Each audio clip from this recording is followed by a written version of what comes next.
నమస్తే, welcome to our channel. నేను సిరి.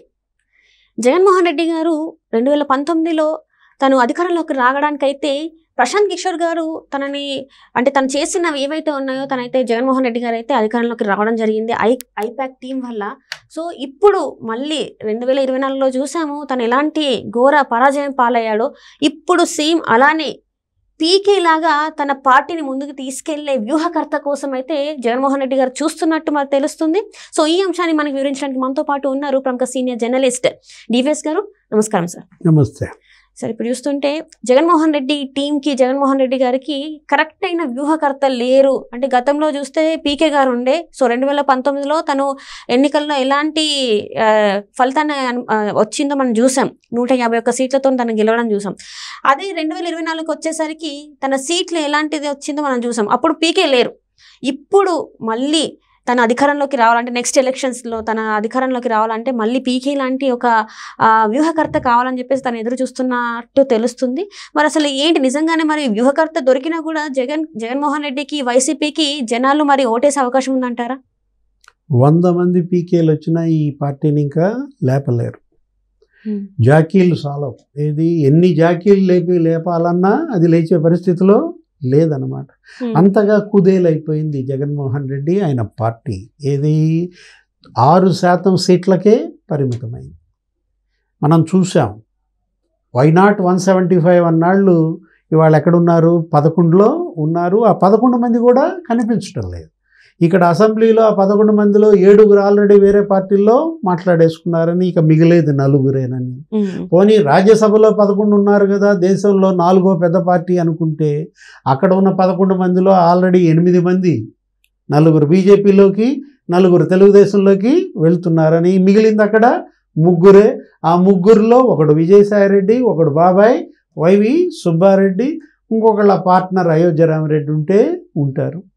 అంటే ఇవాళ 100 మంది పీకేలు వచ్చినా ఈ పార్టీని లేపలేరు అంటోంది. ఎందుకంటే విషయం ఉండాలి కదా, ముందు పార్టీ ఉండాలి కదా. వ్యూహకర్త ఎప్పుడు పార్టీ ఉంటే వ్యూహకర్త. అసలు పార్టీయే ఉంటుందో తెలియని పరిస్థితులు. ఇప్పుడు ఈ పరిస్థితుల్లో ఇంకా వ్యూహకర్తలు ఎందుకు? కావాల్సింది వ్యూహకర్తలు కాదు. ఇవాళ కావాల్సింది ఈ పార్టీకి నాయకులు కావాలి, కావాల్సింది ఈ పార్టీకి జనం కావాలి. ఈ పార్టీకి కావాల్సింది వాళ్ళేంటి? విశ్వసనీయత కావాలి. అది పోయింది.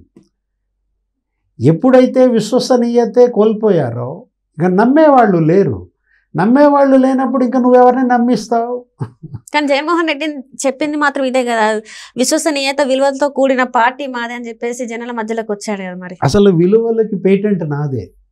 అసలు విశ్వసనీయత, అసలు నా బ్లడ్డే విశ్వసనీయత అంటాడు, నా బ్లడ్ గ్రూప్ విశ్వసనీయత అంటాడు. అతను అసలు నోరు తెరిస్తే ఇంకా అసలు అది మామూలుగా ఉండదన్నమాట. అతను చెప్పేది చేసేది పెద్ద నటుడు కదా. ఇవాళ జగన్మోహన్ రెడ్డి ఆ నటన విశ్వరూపాన్ని ప్రజలు చూశారు, అర్థం చేసుకున్నారు, తిరస్కరించారు. ఇలాంటి నటుడు కాదు మాకు కావాల్సింది నాయకుడు అని చెప్పి వాళ్ళని గెలిపించారు. జగన్మోహన్ రెడ్డి ఒకవైపు ఏమో వలసలు, వరుస పెట్టి అందరూ పార్టీ మారుతున్నారు. ఇవాళ కూడా మనం చూసాం. మోపిదేవి వెంకటరమణరావు, జగన్మోహన్ రెడ్డి బ్యాక్ బోన్ ఎవరు? మోపిదేవి వెంకటరమణరావు.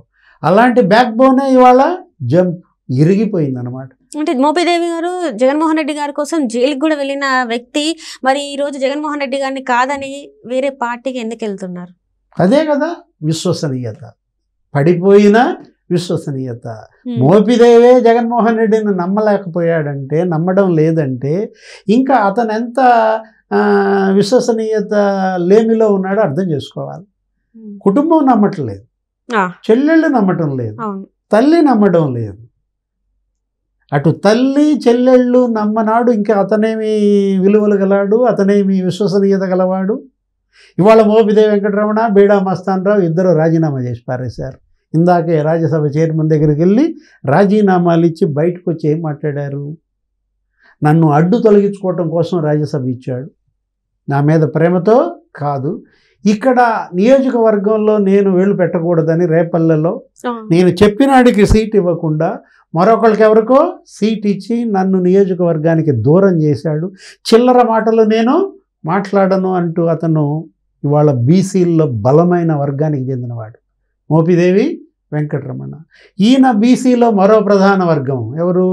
బీడ మస్తాన్ రావు. ఇద్దరు బీసీ ప్రముఖ ఎంపీలు ఒకే రోజు రాజీనామా చేశారంటే ఇంకొక నలుగురు ఆల్రెడీ క్యూలో ఉన్నారని, ఇంకొక ఇద్దరు బీజేపీతో మాట్లాడుకున్నారని. 11 మందిలో 8 మంది చీలిక.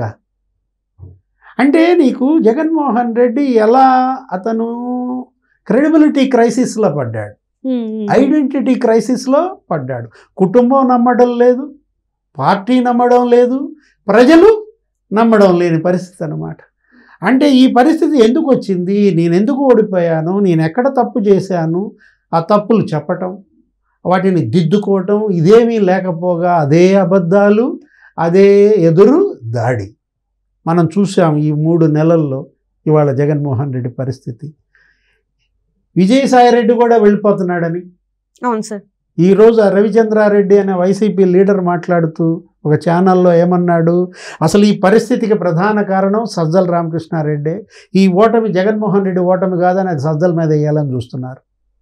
నువ్వు సరైనాడు అయితే సజ్జలదేముంది, అసలు సరైనాడు కానాడెవరు? జగన్మోహన్ రెడ్డి. కాబట్టి ఇప్పుడు ఏంటి, సజ్జల మీదో విజయసాయిరెడ్డి మీదో నెపం వేస్తే ఎట్లా?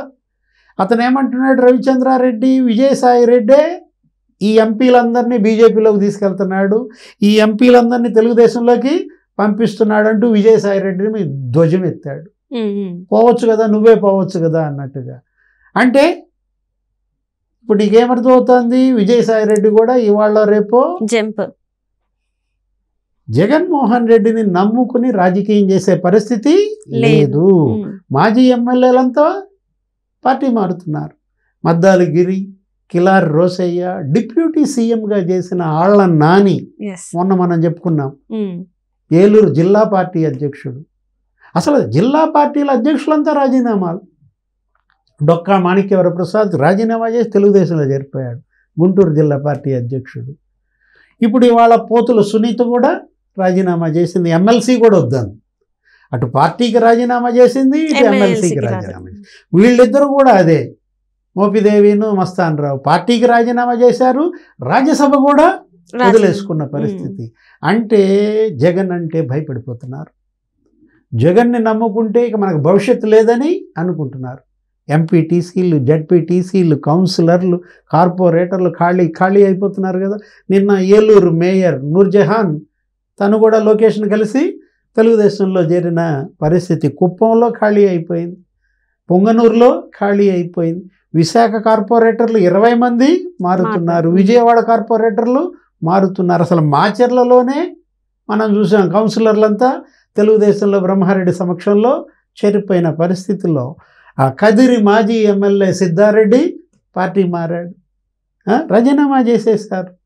అటు కౌన్సిల్లో చీలిక, రాజ్యసభలో చీలిక, అసెంబ్లీలో ఎవరుంటారో ఎవరు పోతారో తెలియదు. జగన్మోహన్ రెడ్డి అసలు అసెంబ్లీకే వెళ్ళడు, ఇక భవిష్యత్తులో కూడా రానని చెప్పేసిన నేపథ్యంలో అసెంబ్లీకి రాని నాయకుడు ఉన్నాడా?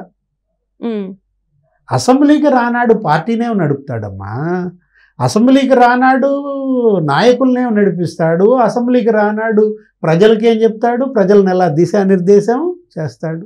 సో ఇలాంటి వ్యక్తిని నమ్మే అవకాశాలు లేకనే ఈరోజు వ్యూహకర్తలుగా ఎవరైతే ఉన్నారో వాళ్ళు కూడా ముందుకొచ్చి ఈయనని కలిసే ప్రయత్నం చేయట్లేదు అంటారా? అంటే ఇక పార్టీ లేనప్పటికీ వ్యూహకర్తలు అవసరమే ఉంది. ఏం బీగుతారు వచ్చి వాళ్ళు మాత్రం. ఇప్పుడు కనుగోలు సునీల్ని అడుగుతున్నారంట. అవును సార్. కనుగోలు సునీల్ మరి కాంగ్రెస్ పార్టీ మొన్న ఇక్కడ గెలిపించాడు రేవంత్ రెడ్డి, అక్కడ కర్ణాటకలో సిద్ధరామయ్య, శివకుమార్ వాళ్ళని గెలిపించిన నేపథ్యంలో సునీల్ నీకెంతైనా ప్యాకేజీ ఇస్తా నువ్వు రా అన్నారంట. సునీల్ ఒక్కసారిగా తలుపేసుకున్నాడంట, నువ్వు వద్దు, మీ ఆంధ్రప్రదేశ్ వద్దు, నేను మీ జోలికి రాను, మీరు నా జోలికి రావద్దు అన్నాడంట. ఎక్కడున్నాడు ఆ రిషి నీకు తెలుసు, ఇంతకుముందు వ్యూహకర్త ప్రశాంత్ కిషోర్ శిష్యుడు. రిషి బండి గ్యారేజ్కి వెళ్ళిపోయిందా? పేరు కూడా వినిపించట్లేదు ఎక్కడ కూడా. ప్రశాంత్ కిషోర్ను తెచ్చుకుంటారా? ఇవాళ ఆయన ఏదో బీహార్ ఎన్నికల్లో కంటెస్ట్ చేస్తున్నాడంట, మరి పంపండి ఒక 10,000 కోట్లు ఆయనకి ఖర్చుకి. ఆయన ఎన్నికల ఖర్చుకు పంపిస్తే ఆయన బీహార్ సీఎం చేస్తే అప్పుడు నీకు ఆయన వ్యూహకర్తగా వ్యవహరిస్తాడు. ఇవాళ జగన్మోహన్ రెడ్డి వైఎస్ఆర్ కాంగ్రెస్ పార్టీ ఖేల్ ఖతం, దుకాణం బంద్. Right sir, right. Thank you so much sir.